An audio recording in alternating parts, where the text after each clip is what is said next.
Power to the truth. This is Margo. This is Sunday, March the 3rd, 2019, 4:33 p.m. Pacific Time, United States of America.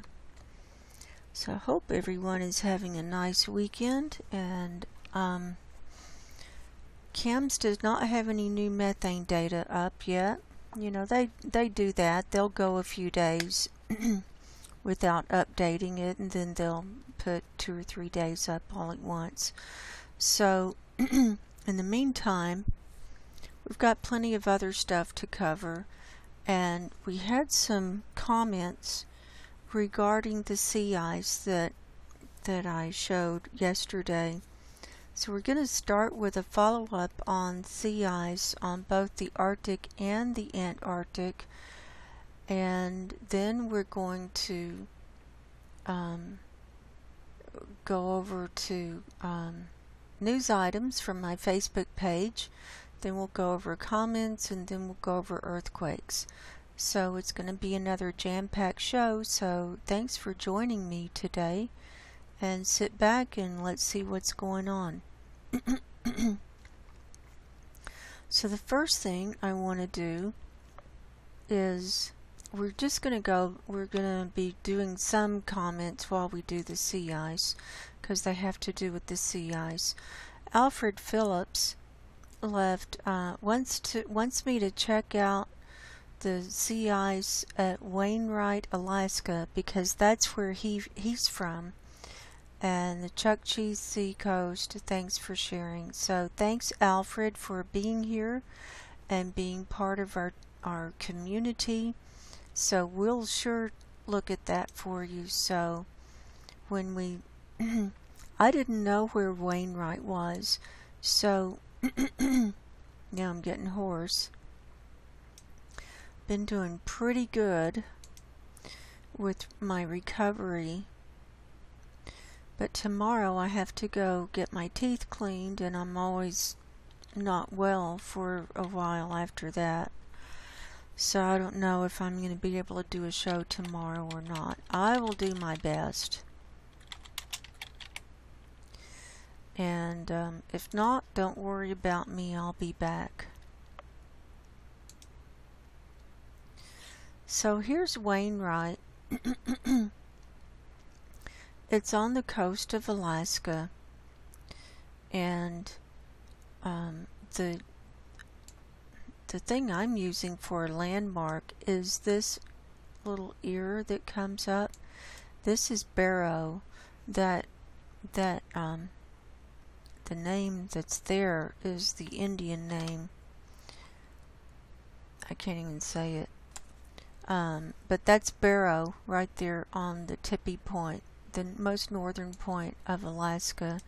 And then Wainwright is to the southwest, and you come down the coast, it kind of curves, and then it does this ear, like a dog's ear, kind of laid back, and then it's right down here. So now that we know where it is, we can look, and we don't have complete data yet for today, but we've got enough to see where we are. So Barrow is right here. See, Barrow, Alaska is labeled here. And then if we turn it a little bit, this is kind of like what we saw on NASA Worldview. Here's Barrow, and then here's the dog ear, and so Wainwright is right down here. And so today we can't really see the sea ice because there are clouds. But if we go back a couple of days, here's a big cloud cover over Wainwright, but over to the east we can see the sea ice, and we can see that there's no ice right along the coast here. So this is not right at Wainwright, but we can't really see it right at this moment. And it's pretty broken up. It's pretty shallow ice there. it's, you know, there are a lot of clouds up here. Here it is without clouds, and so that's as close as I can zoom in for you, Alfred. But we see that it's broken up and it's not very thick. So I've also got the Navy sea ice thickness model here for today, and we can zoom in and see what the sea ice is doing, and it looks like we can't really tell too much from this model, but it looks like it's about maybe 2 meters, not quite 2 meters thick there. But it is broken up, and so that's the best I can do right now. And so I'll be making sure that as we look at the Arctic to include Wainwright in my reports for you, Alfred. And since you're part of our community and we want to see what's going on in your neck of the woods too. So thanks for being here and thanks for asking about that. Now, let's go back over to our comments. And the next comment was by Jochen Spalding, and this has to do with the sea ice. He says, "Great find with this warmer ice. Thank you. I can only explain this with upwelling warm water. My best bet is it's coming from the Atlantic side, flowing deeply, then coming up in these regions. I'll try to find out more." And then this has to do with the South Pole. So then he leaves another comment saying, "Hey Margo, here's a follow-up on my comment above. I talked to people on the Arctic Sea Ice Forum and they know more than me. They say the wind drives this ice apart and the seawater is refreezing between the cracks. Apparently this is why there is thinner, warmer ice. Makes more sense to me than what I wrote above." So thanks for doing that research and getting back with us on that, Jochen. That makes sense to me. You know, I'm thinking there could be some other factors going on too. And what we're talking about, let's go back. What we're talking about is this area right up here in the that's the Laptev Sea. And see, I saw this demarcation of the ice. Okay, if we look at it yesterday, it was more pronounced. But see the demarcation of the different I call it ice groupings. And then we saw this huge crack and then a different set of ice over here. So what they're saying is that the wind is breaking up this ice and it's sloshing around, and then it creates these big cracks, and some of it's thinner and warmer than other parts, and then the sea ice refreezes in between the cracks. So that's why it's at different levels too. So I'm thinking there might be some underwater warming going on, maybe some underwater volcanoes that are also heating up the water from underneath. And we do know that the ice melts from underneath because the warm water comes in from underneath. So, you know, it's a whole combo plate here, but I wanted to show you guys something. I did a little research just to, I didn't mean to do that.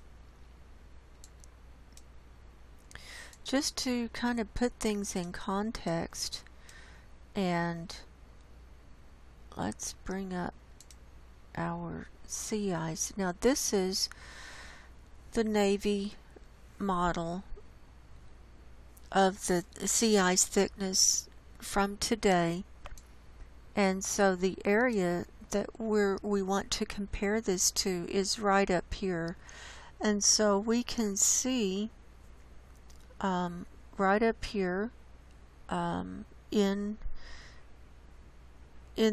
this right along the coastline. It's in the purple, which means it's quite thin, and then in the blue it gets a little bit thicker, and then in the green it gets a little bit thicker, and then we see that there's some areas that where it's the blue that are mixed in with the green and stuff. So here's our chart over here. So the blue is about 1.25 meters thick, and then when it gets into the dark blue green, it's about 1.5 meters thick. So it's not a lot of it's a little bit of difference. So it's a demarcation in the thickness of the sea ice, and also you know, we looked at the temperatures over here, and so the temperatures are warmer right on the edge of these demarcations. So there's that. And you know, you can look for yourself on all of these websites and these models, and come up with your own theories and conclusions, and I just find it interesting to see how it is. So we can see that right around the coastline, that's in the purple, so that's like half a meter to a meter thick, so that's pretty thin, and then it gets a little bit thicker here, well, further out here, and then where it gets into this blue-green, that's where we start seeing see the demarcation, see the definite demarcation there.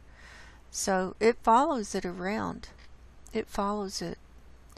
And just for grins, I pulled up the sea ice from last year. Let me see, I've got a separate one from last year so that we can compare. Let's blow this up.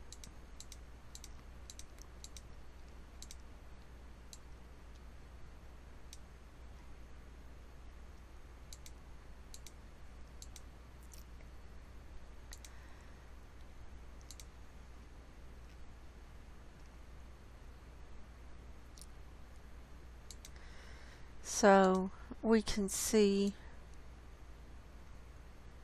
so between this year and last year, here's last year's sea ice and here's this year's sea ice. So it forms differently every year depending on the temperatures, the salinity, the weather, the kind of weather that they've had up there, and all you know, earthquakes and underwater activity and you know, stuff like that. And remember that it's right up here, we've got that huge methane release coming out, and also coming out of the Chukchi Sea over here. So we can see that the extent is a little bit further out this year than last year. Last year, this time, it didn't even make it over to Svalbard, but it has made it over to Svalbard and is coming around it a little bit. And but what we're seeing is, even though we've got kind of a better extent, maybe in some parts. It's thinner, and like over here, see, last year it was thicker around the coastline than it is this year. It's already a lot thinner around the coastline this year. And also, when we look over here at Alaska and this northern coast of Canada, it's quite thin. And we saw on NASA Worldview that there's open water right along here in this Beaufort Sea. Right here.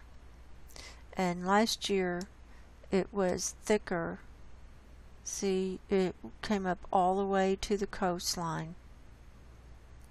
And it was a lot thicker. So that's where we're at right now with sea ice.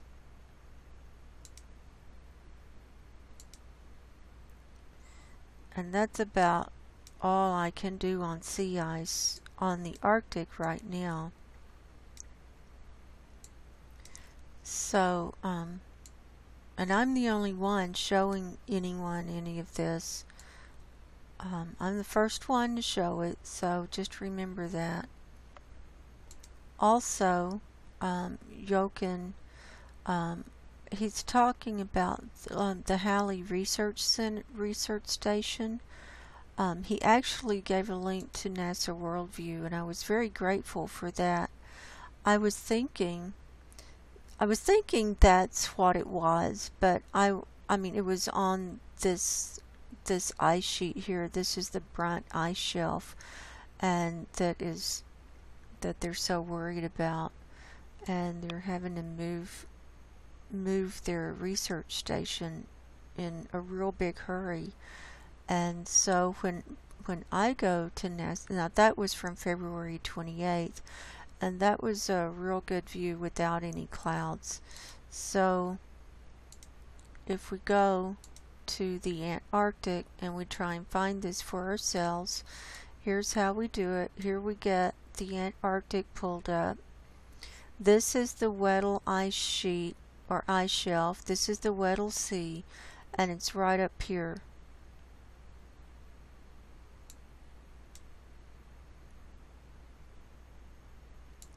And see, it's hard to see because it's in the clouds, but it's right up here. It's the same place. Right there. And it's totally cloud covered today. Yesterday it was cloud covered. And here it is, looking through some thin clouds. And there's my view on the 28th. It's a little bit different than Jochen's view. There's his. There's mine. I don't know why that is. Oh, I'm at the wrong thing. Duh. Brain fart. But even so, okay, it's right here. Okay, so it's where you come. See, it's so hard until you get your landmarks. It's hard to when I find a new place, once I get my landmarks, I'm okay, but at the beginning I'm like, oh, where is that? Okay, so here's the Weddell ice shelf, and then we come around and come up, and then where it first starts coming out like a little semicircle, that's where it is. But see, in mine, on February 28th, I've got a lot of clouds, but he doesn't have any clouds. I don't know why that is.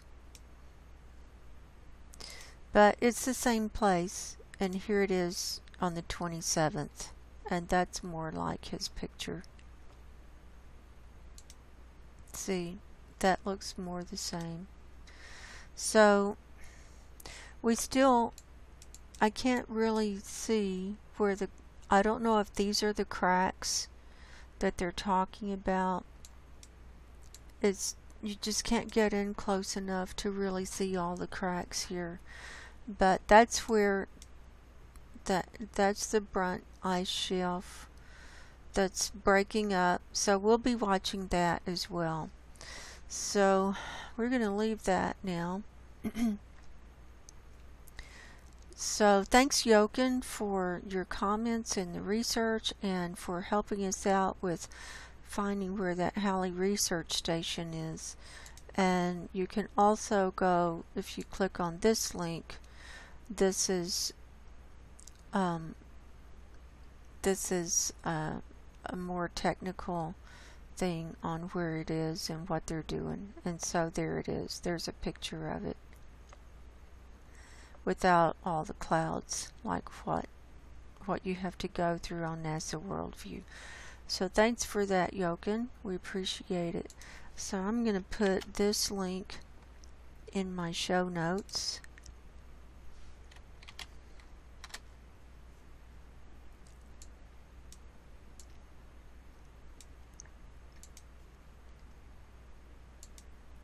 I'm also going to put this one in my show notes in case people want to see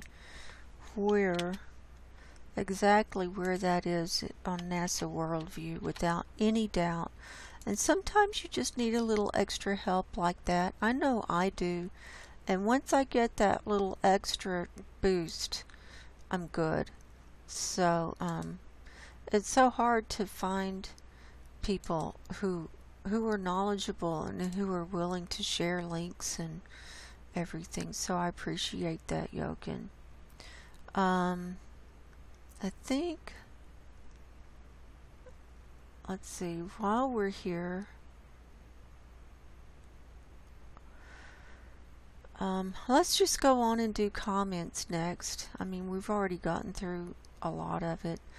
And then we'll do news, and then we'll do earthquakes. Sensible Hair says, good to see you back, Margo. I think the news every day is getting worse exponentially. I think you're right, Sensible Hair. And since I've been showing these news items, it kind of brings everything home. And unless you see the research, it's like we're hitting it from a lot of different angles. And I'm the only one I know who's including earthquakes in the reports, along with methane and all this, and sea ice and everything all together, and the news items.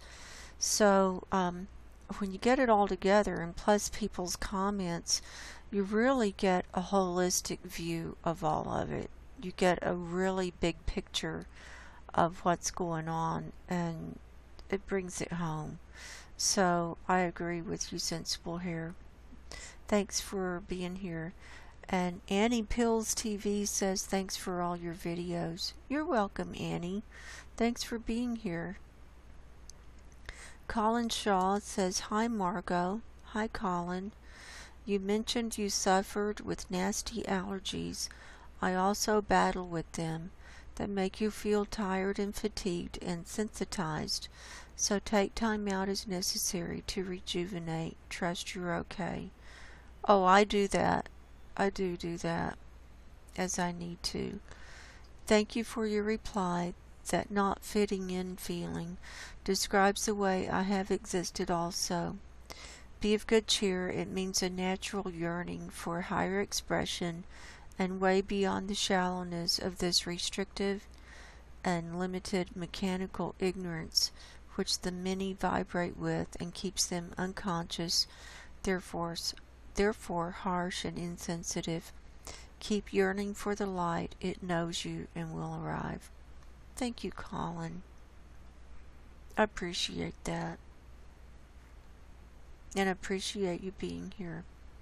Tom Bell, love your work, Margo. Thank you, Tom. Appreciate you. Robert Forsyth leaves a couple of links. Thank you for your work. You're welcome, Robert. Clearly this event in action is multifactorial. Population, old organic matter being acted on by anaerobic bacteria, loss of albedo, atmospheric changes that have both a positive feedback and destruction to human habitation. Only way to describe it is biblical. May I suggest all the preparation needed, both physical and spiritual? I agree. It's like I just said, you know, we're seeing a holistic viewpoint with all of it. It's not just one or the other. And then he says organic matter at the edge. I'm thinking that he's referring to the sea ice, the loss of sea ice at the edge. Why is that doing that? At the edge of the Beaufort. It could be right here. See, you can just see open water there. It very well could be. I saw something interesting. If you go to cams, I was just looking at cams earlier, and there is some sulfur dioxide coming up from the coastline of Alaska and this northern coastline. And so it's not in the red, it's in the cream zone. I didn't want to really go into it today. We might go into it another time. But it is coming up. And so that could be sign of some kind of volcanic or earthquake activity or movement. So, but I did see it coming up off this the coast of Alaska. I couldn't really, you can't really get a good idea. I mean, you can get a ballpark idea about where it's coming up on cams, but you can't really pinpoint it really good. But it was along here off the coast of Alaska. So anyway, I might show that tomorrow, or people can go there and look for yourself. And it's on if you go to the surface level on sulfur dioxide, you'll see it coming up. So there's that. And then where was I? I'm getting lost. Then so thank you, Robert, for being here, and thank you for your comments. Then Robin just left this comment. There are major fires in Victoria, Australia that are reportedly worse than the Black Saturday fires a few years ago. Doesn't seem to be getting the same media attention as they did. Watch the video in my article and see there are big questions surrounding this fire. So if we click here, here's his latest blog post. Is there something hidden behind the bushfires in Victoria, Australia? Etc., etc. Questions about the fires in Victoria. And then there's the video. And here's another video. Here's what he saw. Oh, okay. He sent me this picture, but I didn't know where it was from. So this is from Australia. Look at those fires. Look at the smoke. As to amplify the message above, here's some photos of rare contrails taken by a Facebook friend, DR, with thanks. Yeah, contrails, chemtrails, potato. These are taken from a neighboring dairy farm. Look at the smoke. Bushfires, flaming trees glow pink.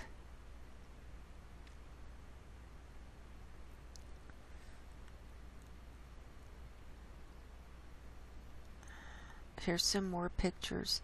That's awful. This is from Bunyip Park. Fire worse than Black Saturday blaze.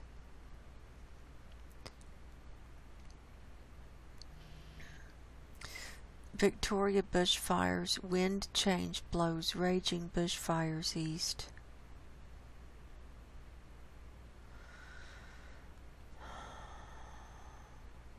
And here's a house that exploded.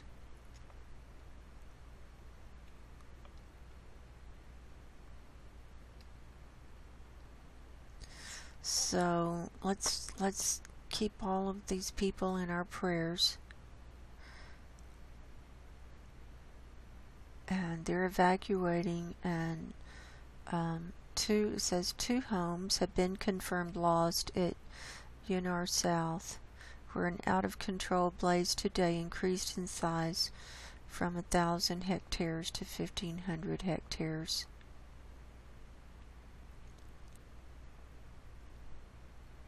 There are not enough fire trucks to go around, so asthma warning for people who have asthma. They're going to have problems.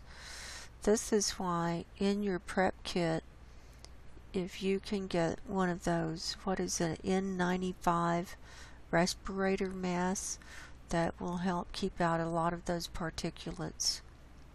It's called an N like in Nancy 95, and it's a mask that you put over your nose and your mouth, and it filters out a lot more. It's a respirator, kind of.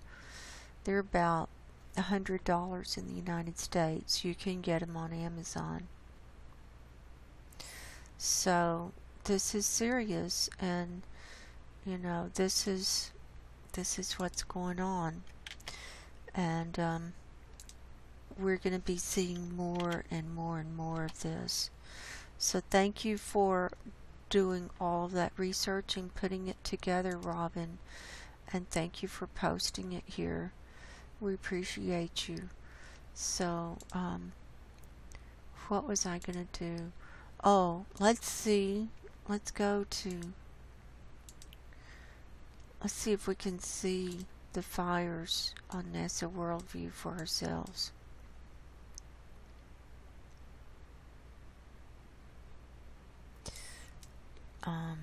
Yeah, look at this. Look at that coming. Here's Melbourne. Not sure where Victoria is.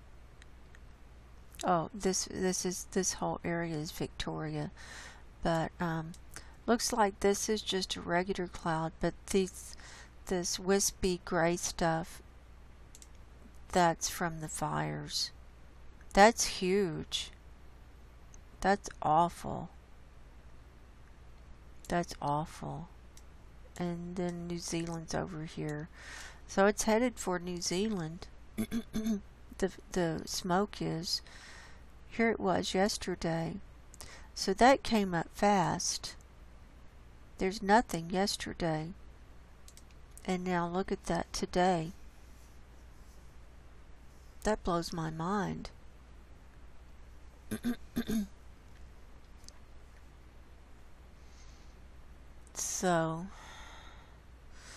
So we got to keep everyone in our prayers.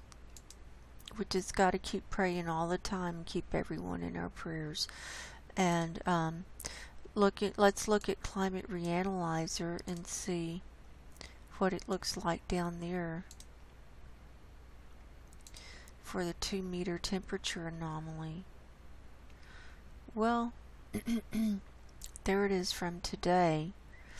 It's brown. It's definitely brown coming across.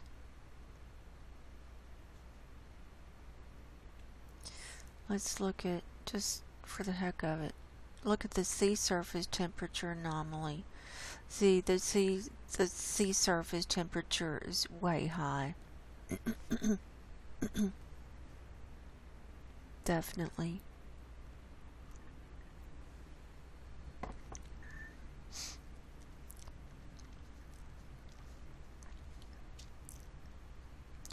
Okay, so let's go to our news items now. I need to take a short break before I start in on this. I'll be right back. Okay, I'm back. So here we are on my Facebook page. And we're just going to go down through my posts that I put up from today. The first one, we just saw this in Robin's blog post, but we'll go ahead and look at it. This is from The Independent. Hang on. And it says Australia bushfires. Flaming trees glow pink in mesmerizing video filmed in Melbourne. So this was 10 hours ago. And there's the video of it. Look at that. Why would they be glowing pink unless there's some kind of weird chemical that's like on them from the environment? I don't know. That's just my thought. Hard to say. Volunteer firefighter crew has released footage showing trees glowing pink during intense bushfires at Bunyip State Park near Melbourne. In the video, the crew can be seen driving through the park while its trees are covered in embers. The blaze was caused by multiple lightning strikes on Friday, but is one of 25 fires across southern Australia in recent days as the country suffers a record-breaking heat wave. The continent is prone to deadly blazes thanks to its combination of remote terrain, high summer temperatures, and flammable eucalyptus bush. A 4-day heat wave has brought severe weather across the southern parts of Western Australia. I hate those ads. South Australia, Victoria, and Tasmania over the weekend. And here's some more pictures. The southeastern state of Victoria was the worst hit, with more than 2,000 firefighters water bombing aircraft and volunteers battling blazes on Sunday. It's a dangerous time, not just for communities but for firefighters. So we'll leave that link in the show notes. And this is going to be how it is, that we're going to see stuff like this around the world. This is all evidence. Here's one. House explodes. This is from stuff.co.nz.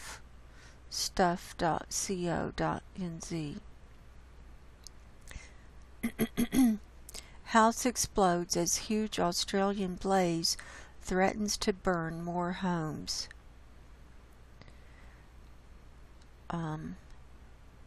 Firefighters and residents are bracing for more homes to be lost to a massive out-of-control bushfire. At least 3 homes were destroyed by the 10,000-hectare Bunyip fire on Sunday, including one in Tonimbuk that exploded as it was engulfed in flames. At least another 2 buildings were destroyed by another bushfire near Yinyar South in the Latrobe Valley, as more than 30 blazes raged across the state as temperatures reached their hottest during the day. Hundreds of firefighters are battling to contain the blazes as residents bunker down in evacuation centers, not knowing if their homes will be among those lost. Okay, here comes the video.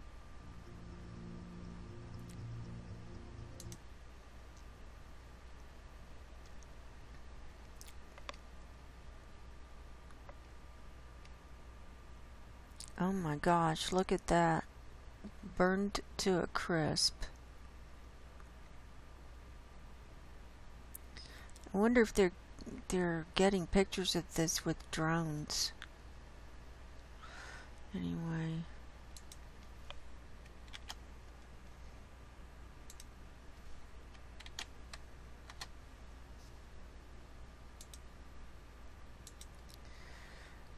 Just got to pray for everyone. Now, here was, look at this video. This is from Medford, Oregon. And look at how this road has shifted and cracked. Look at that. The whole road has just cracked wide open.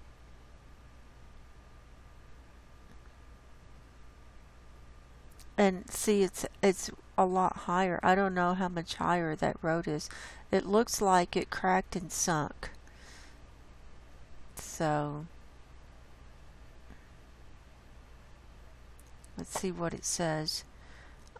This is from KTVL CBS 10 News from Medford. Highway 101 is closed at milepost 344, 12 miles north of Brookings, Oregon, due to a massive slide. So there's that. So you just have to, if you want to watch that, you just go to my Facebook page. Here's News 7 in Melbourne. Vision from the news chopper. We just saw, and there's the house exploding. Oh my gosh. And then here, this is from the Big Wobble, Hell on Earth.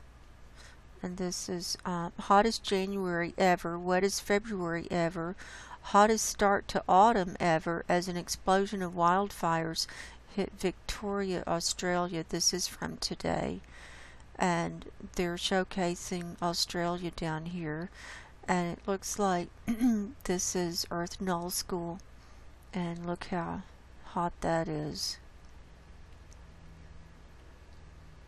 Earth Wind Map 2019, Hell on Earth. Here we go again. The hottest start to autumn in 30 years has resulted in an explosion of wildfires in the Australian state of Victoria. Parts of Australia have already endured the hottest January ever, the wettest February, and now Victoria is enduring the hottest start to autumn.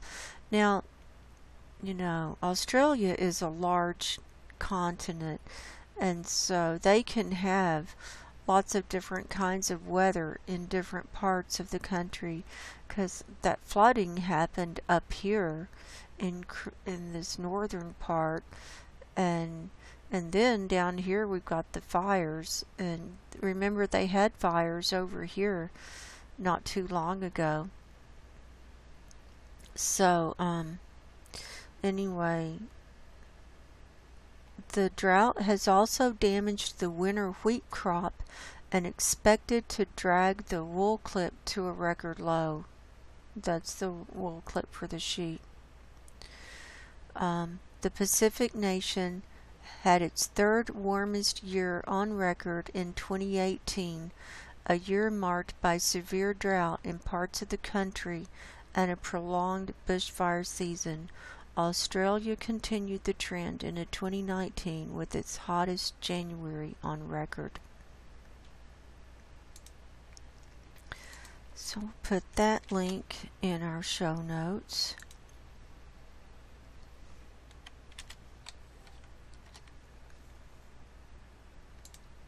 Hang on. Okay. So we saw that. Next, this is from Cindy Earnshaw.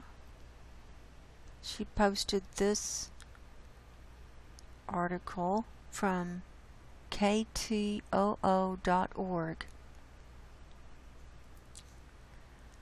A drought declaration for parts of southeast Alaska has expanded to include Sitka and Juneau. That means most of Alaska's panhandle is officially in moderate to severe drought, and fish hatcheries are facing diminishing water supplies. So when we go to this article, hatcheries, the canary in the coal mine as drought extends across southeast Alaska.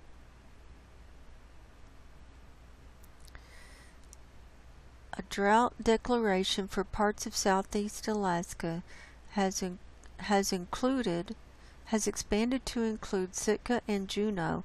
That means most of Alaska's panhandle is officially in moderate to severe drought.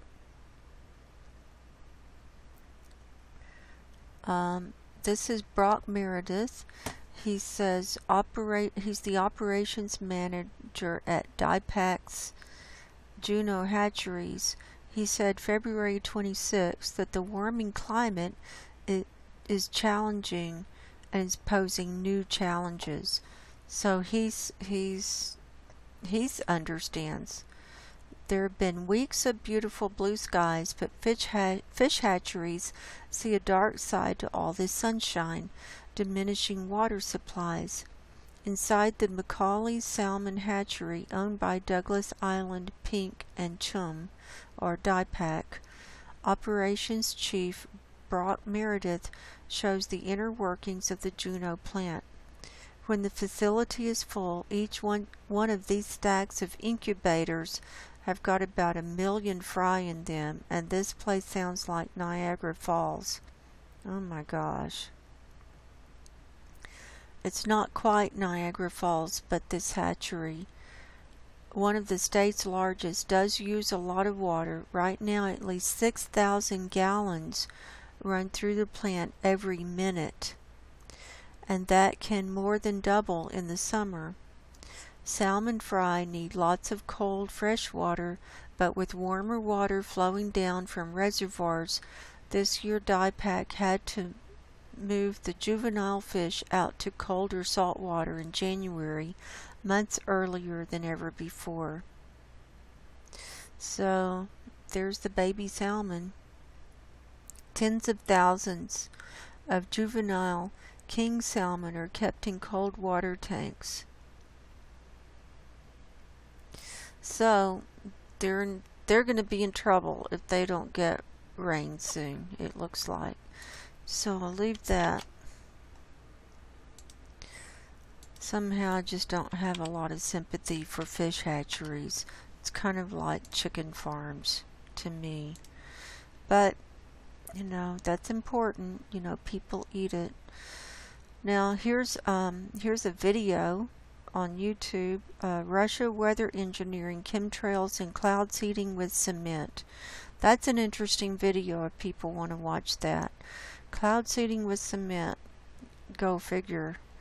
We're not going to watch that because we don't want to get a YouTube strike, but we can definitely share the link here.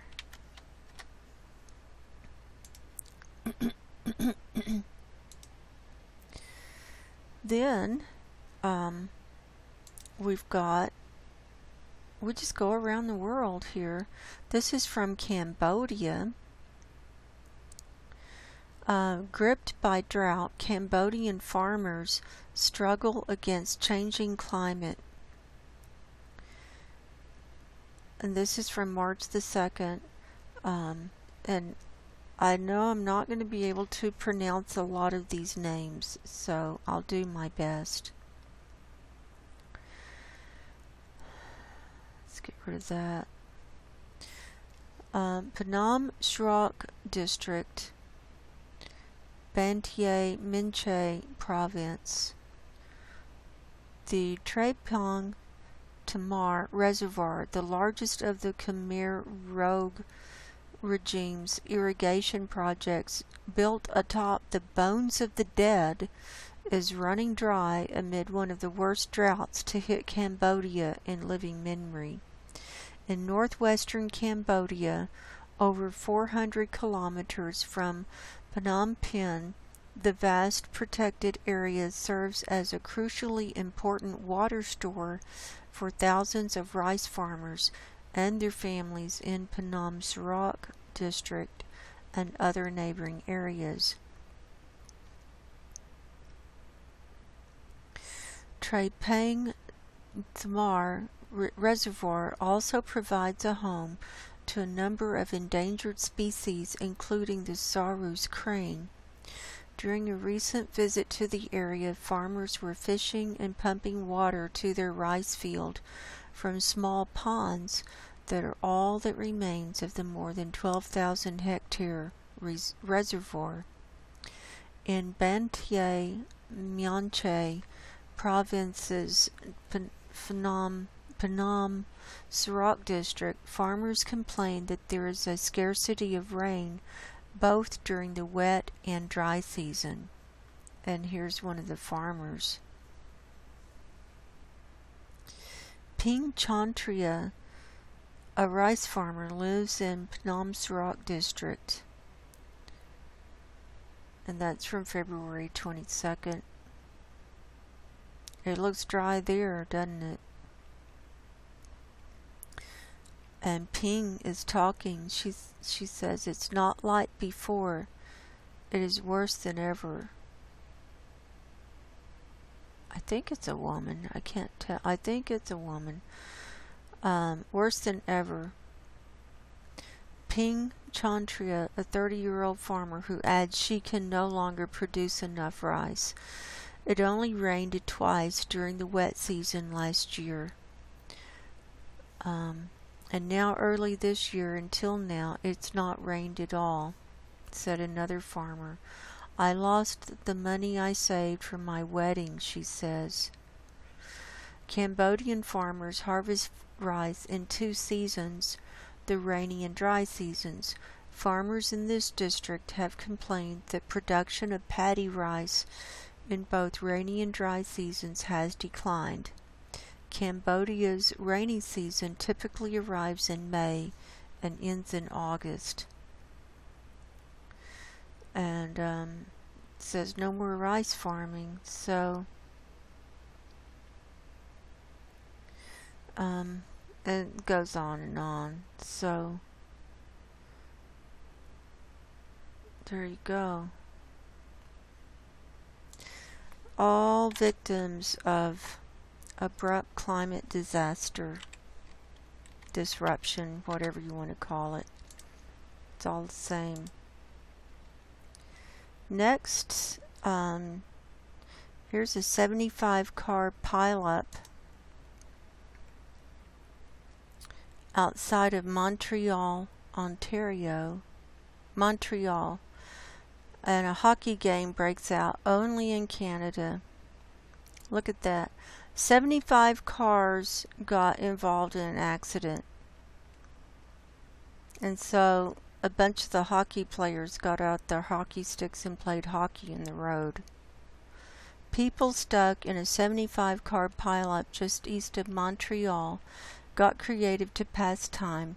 Video of them engaging in an impromptu hockey game in the road has gone viral.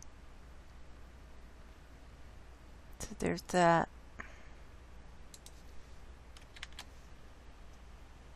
So the lawyers are going to make a lot of money for that.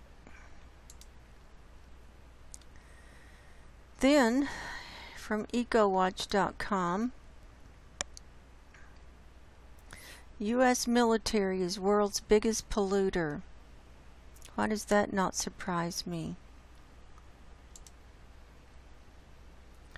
Last week, mainstream media outlets gave minimal attention to the news that the U.S. naval station in Virginia Beach had spilled an estimated 94,000 gallons of jet fuel into a nearby waterway less than a mile from the Atlantic Ocean.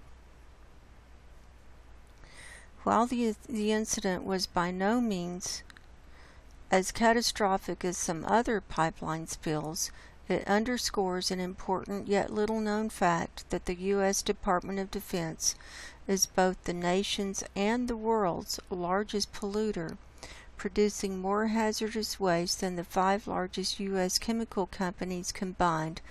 The U.S. Department of Defense has left its toxic legacy throughout the world in the form of depleted uranium, oil, jet fuel, pesticides, defoliants like Agent Orange, and lead, among others. In 2014, the former head of the Pentagon's environmental program told Newsweek that her office has to contend with 39,000 contaminated areas spread across 19 million acres just in the U.S. alone. U.S. military bases, both domestic and foreign, consistently rank among some of the most polluted places in the world as perchlorate and other components of jet and rocket fuel contaminate sources of drinking water, aquifers, and soil. Hundreds of military bases can be found on the U.S. Environmental Protection Agency's list of Superfund sites which qualify for cleanup grants from the government. Almost 900 of the nearly 1,200 Superfund sites in the U.S. are abandoned military facilities or sites that otherwise support military needs, not counting the military bases themselves. Almost every military site in this country is seriously contaminated. John D. Dingell, a retired Michigan congressman and war veteran, told Newsweek in 2014, Camp Lejeune in Jacksonville, North Carolina, is one such base. Lejeune's contamination became widespread and even deadly after its groundwater was polluted with a sizable amount of carcinogens from 1953 to 1987. However, it was not until this February that the government allowed those exposed to chemicals at Lejeune to make official compensation claims. Most of them are dead by now, so that's why they didn't do it. Numerous bases abroad have also contaminated local drinking water supplies, most famously the Kadena Air Force Base in Okinawa. Here's the Marshall Islands with all the nuclear bombs and crap like that. You know, it's just more of Satan's world. This is just Satan's world, what can I say? And they're not ever going to stop war. They're not ever going to stop the bombing. They're not ever going to do any of that. This is Satan's world. And we just got to leave.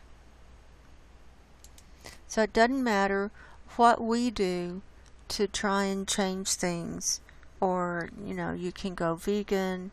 You can do electric cars, you can walk, you can lower your carbon footprint, but your carbon footprint is a drop in the bucket compared to what the military is doing. And the U.S. is not the only military that does that. I'm telling you. They may be the worst, but all the militaries pollute. Okay, News Hub.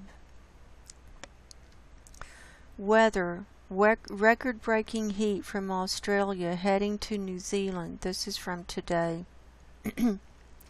Record-breaking heat in Australia is heading our way, driving off the cold in return of the summer weather.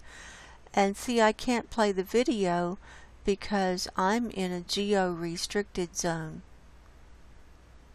See? You can't play it in the U.S. You're in the geo-restricted zone. It's already begun as high pressure expands over both the North and South Islands. Some inland areas are forecast to reach 30 degrees C in coming days as the heat builds. That's very high. This hotter phase of weather arrives Sunday and Monday and will continue through next week. By Sunday afternoon, temperatures will be pushing back into the mid to late 20s in many places, and next week closer to 30 degrees inland on both islands. So there you go. And they never got any rain to speak of. So we'll leave that link.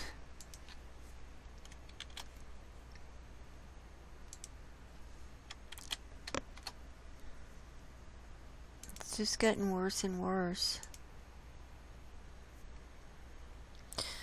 And this post, this is probably the most important post today. This is from Dutch Sense. He posted this on his page this morning. And he says, alert, a multi-mile wide hotspot appeared in the ocean off the northwest coast of Oregon last night. The only possible culprit could be magma from plate movement causing a shift in the Cascadia subduction zone, then causing a heat release that suddenly warms miles of water in the course of a short period of time. And so here's where it is. This is an outline of the west coast of the United States. This is Oregon. This is Washington here. This is the line that divides the two states. And so this is the Pacific Ocean, and it's right in this area here. And so if you want to see that on the earthquake map, when we zoom in, so here's California, here's Oregon, and it's the top part of Oregon, so it's right in here. And it's probably right over this red line. And this is this area he's talking about. This right here is the Cascadia subduction zone. This is the Juan de Fuca plate, and these plates, one is underneath pushing down on the other one. It's causing it to move. It's causing tectonic plate movement. So as this happens, then magma can move. I mean, things can happen. And so this is very serious. When we see that happening and that Cascadia moving, it could be lights out for a lot of people in short order. So thank you, Dutch Sense, for posting that. And then here's the last post, and this is of the creepy demonic. This is from Coast to Coast AM. Denver Airport unveils talking gargoyle. Now this is the creepiest thing I've seen in a long time. As part of an ongoing celebration of its place in conspiracy theory lore, the Denver International Airport has created an animatronic gargoyle that talks to travelers. The facility has long been the subject of rumors and innuendo, suggesting that it housed a secret underground hub for all manner of sinister forces, such as the Illuminati or reptilian aliens. These tales were largely relegated to the realm of urban legend and fringe researchers until the airport decided to embrace their odd reputation back in 2016 with a temporary art installation about conspiracies connected to the location.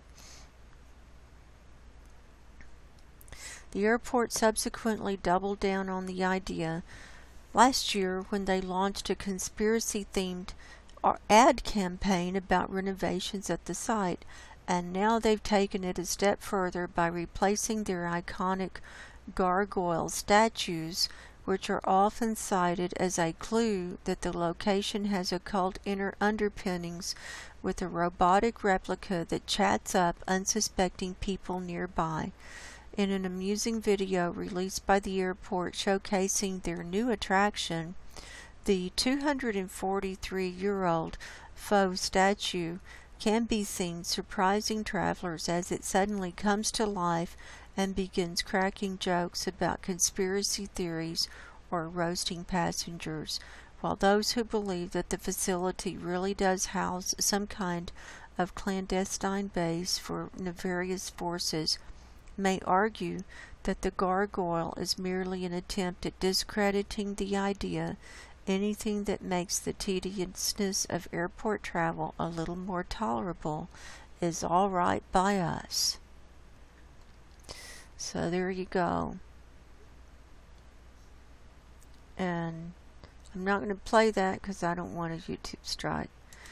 So there you go, a robot gargoyle that's very charming and cracking jokes and run by AI and talks to the passengers as they're walking by. He's very charming, he's very witty, and just they're desensitizing us to the evil and the darkness and saying it's okay. It's okay, it's not so bad. And so that's what they're doing. And it's just another way of, getting people used to the idea that it's okay for evil to be here and to engage with it and to play around and joke around. But I'm telling you, they don't know what they're messing with. I've been to the Denver airport. I lived in the Denver area for 5 years, and I went to the airport when it first opened, and I've flown in and out of there too. So I know the Denver airport, and I know all of the rumors and all of that, and it's very creepy. It's very creepy, and so that just adds to the creepiness. So I'm going to take a break and clear my cookies, and I'll be right back for the earthquake report. Don't go anywhere.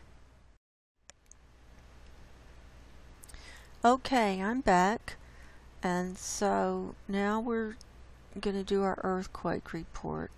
So I have USGS pulled up here, all magnitudes for the last 24 hours, and we're showing 215 worldwide, which is a pretty high number considering it's the weekend and a lot of the earthquake makers are supposed to be at home.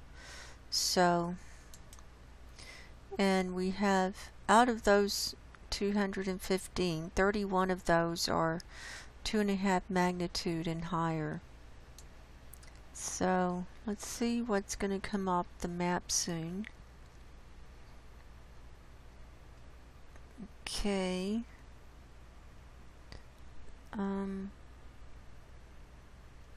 We'll start with Hawaii because this one at Hawaii is the oldest one.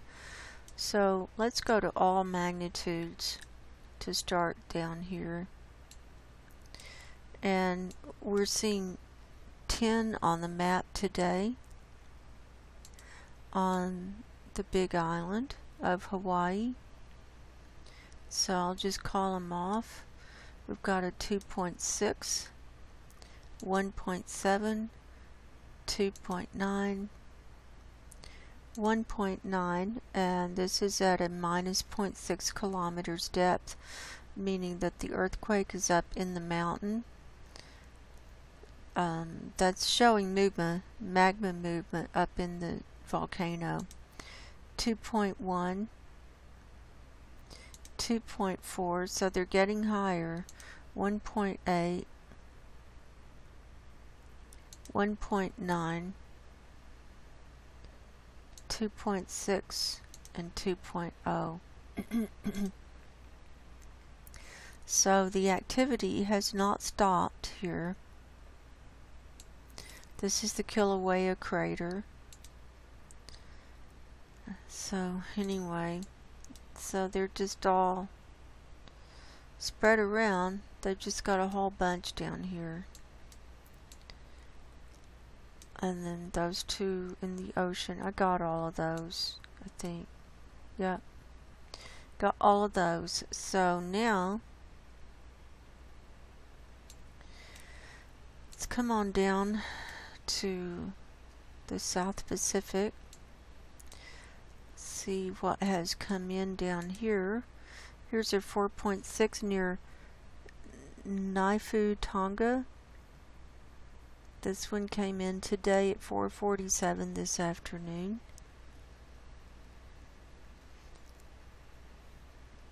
All these times I'm telling in Pacific time because that's my time zone. 5.4 near L'Esperance Rock, New Zealand. This is in the ocean, north of New Zealand. This one happened this morning at 2:31 this morning, right next to this red line.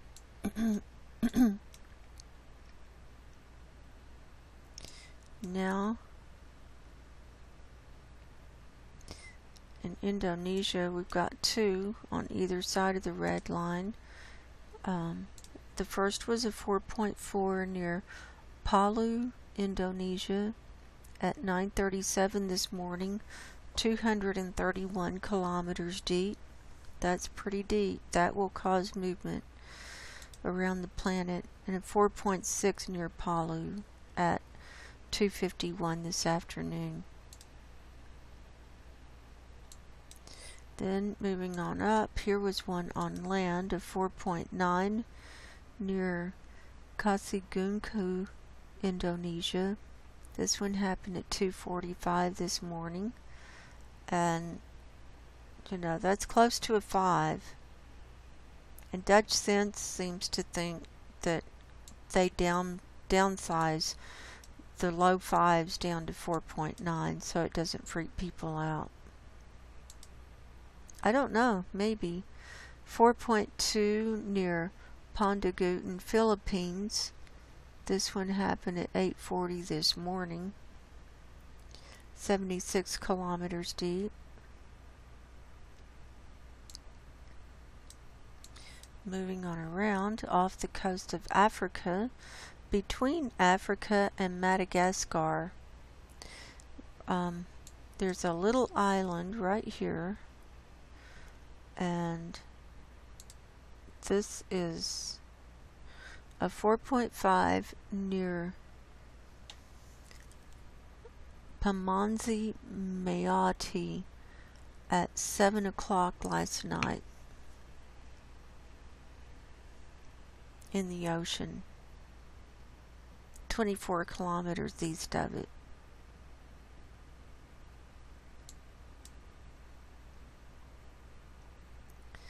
Then here's a 4.5 near Gandava, Pakistan. This happened last night at 10:33 in the evening, 16 kilometers deep.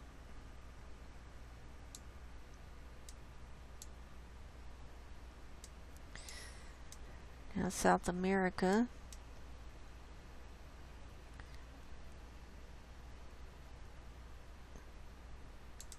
Here's a 4.3 near Pucallpa, Peru, that happened at 12:12 this morning, 152 kilometers deep.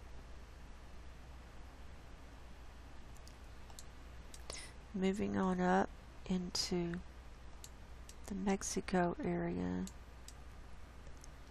These two are on land, a 4.6 near Asuncion, Iztaltepec, Mexico, that happened at 8:57 this morning, 79 kilometers deep. And a 4.9 near Zinrondero, Mexico at 7:25 this morning, 66 kilometers deep.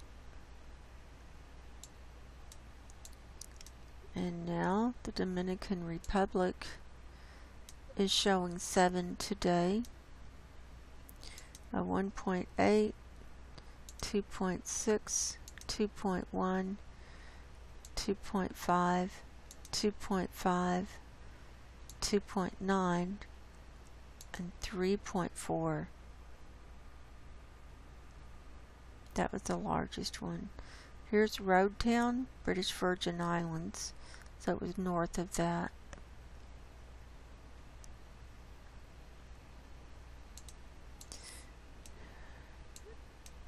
Now let's move into Alaska and see what's going on.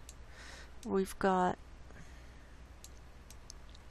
86 here for the state of Alaska for the last 24 hours. Let's see how many of those are 2.5 magnitude and higher.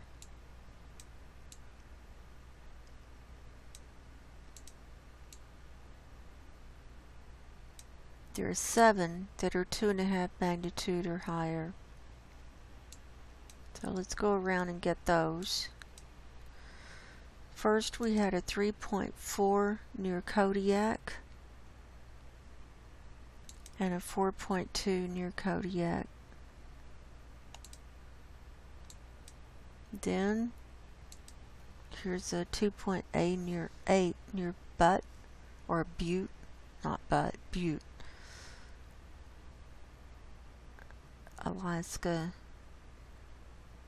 That one happened at 8:05 last night. Here's a 2.8 near Tok, Alaska.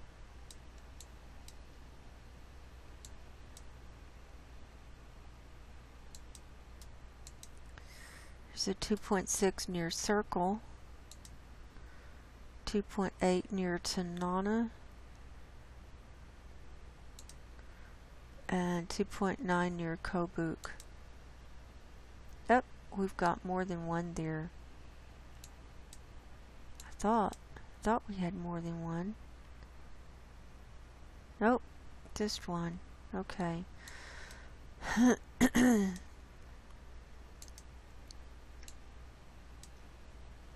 So let's look a little closer.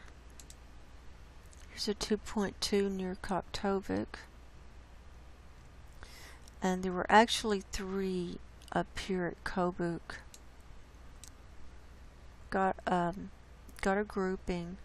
1.9 was, and then 2.9 and 2.3. Here's another group of 3. Here's a 2.8, 2.4, and 2.0. And then they're just coming on down.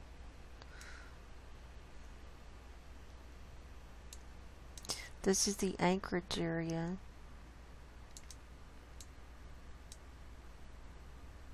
So when we zoom in to this Anchorage area, we're seeing 46 on the map here, really clustered here, and then more than that around. So they're not huge, but it's showing movement. Now, coming on down into the lower 48,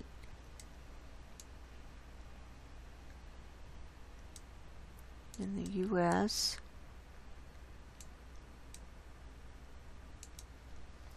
we've got a 2.0 near Englewood, Tennessee at 1:56 this morning.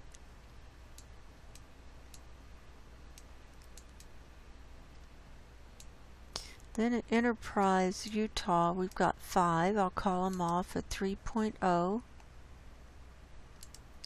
2.1, 2.4, 2.0, and 1.4.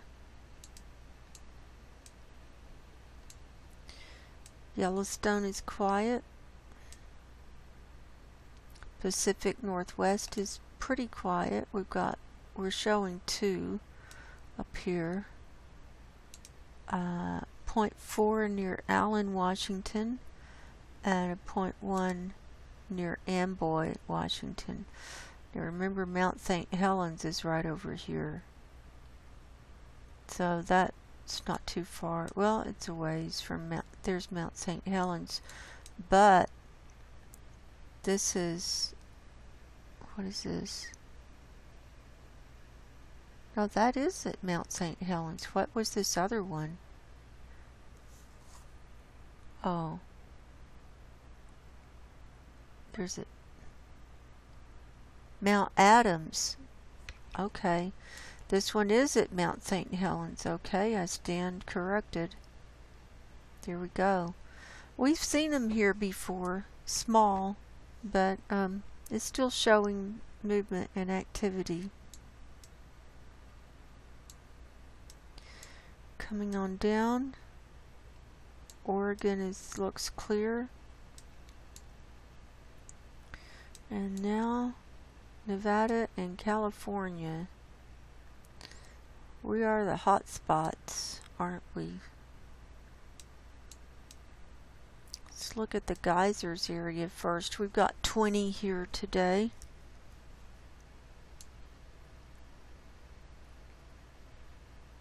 .3 is one of the larger ones. We've got 2.3. 3.4 is the largest one though. That one happened at 7:04 this morning. 1.9 kilometers deep, so that was shallow. That was very shallow.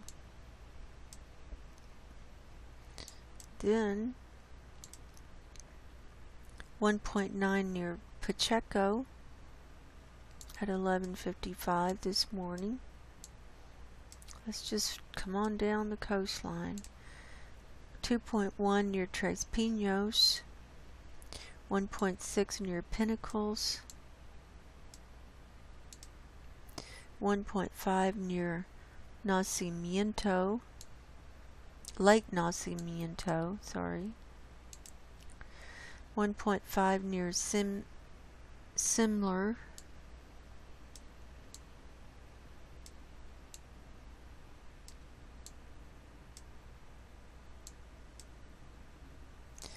get this one out here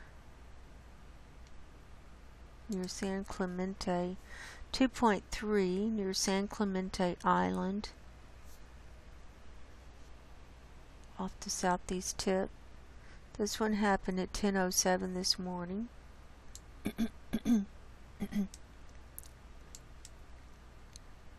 Uh-oh. We've got a quarry blast on Sunday. The earthquake makers did not take the day off. We have a 1.4 magnitude quarry blast near Boren at 4:17 this afternoon, 0.3 kilometers depth. They couldn't take a break. They just had to do stuff. So here in the Southern California area, we're showing 36 today. Here's a big one, bigger, 2.1 at Borrega Springs. Here's Cahuilla. We've got 12 here at Cahuilla today. They're in the ones and under. Here's a cluster. Look at that. Ocotillo Wells. We've got 8 here. These are in the. Here's a 2.1. That's and 2.1. Those are the highest, and the rest are under that.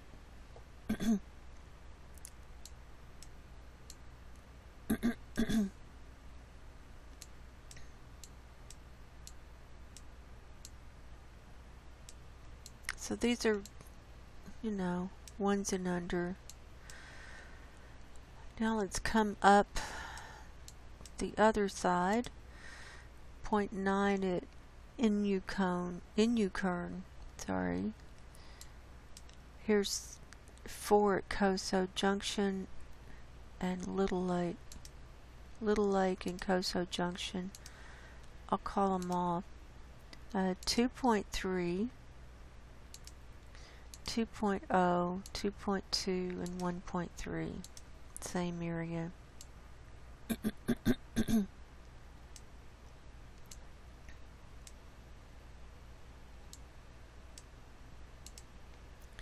1.6 at Mammoth Lakes,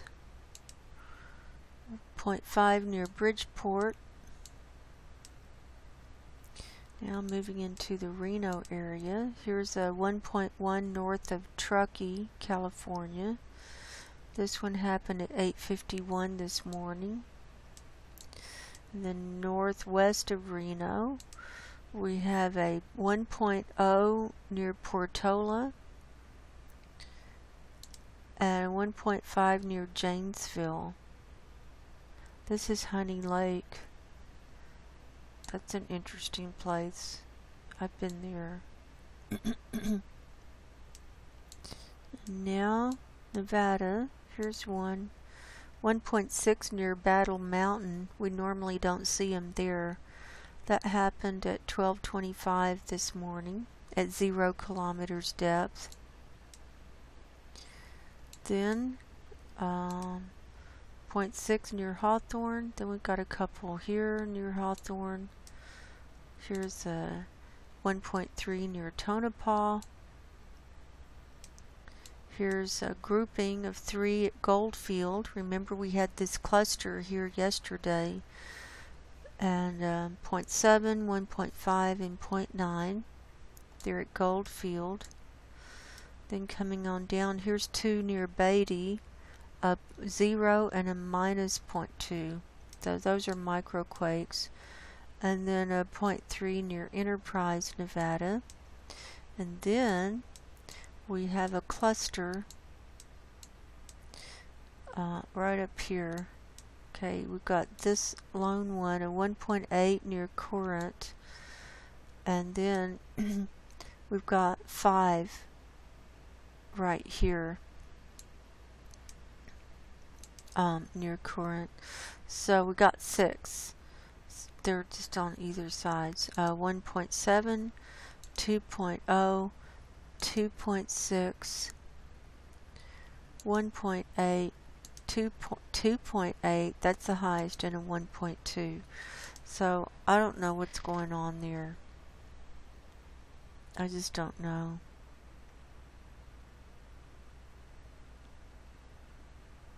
So I think that's it. So I'm going to zoom out and see if anything major has happened since we started our recording. We got that one at Tonga. We got the one at Tok, Alaska. We got Palu, Indonesia. We got that one. We got Alaska. We got British Columbia. I think that's a wrap. So I love you guys. And time is short. Shorter than you know. Things can happen in the blink of an eye. So I just say you need to be prepared. Food and water is one way for immediate things, but the most important preparation is spiritual preparation. Are you ready to die today? Are you ready to leave this earth plane? Do you have any regrets? Do you have anything holding you here? Do you have any hard feelings toward anybody? Do you have any unfinished relationships? Have you told everybody that you're close to that you love them and that you're praying for them? Have you done these things? If not, now would be a good time, because you may not have another day. You just don't know, because when the dominoes start falling, it'll all go fast. It'll all go very fast. I love you. God bless you. Until next time, go in peace and goodbye.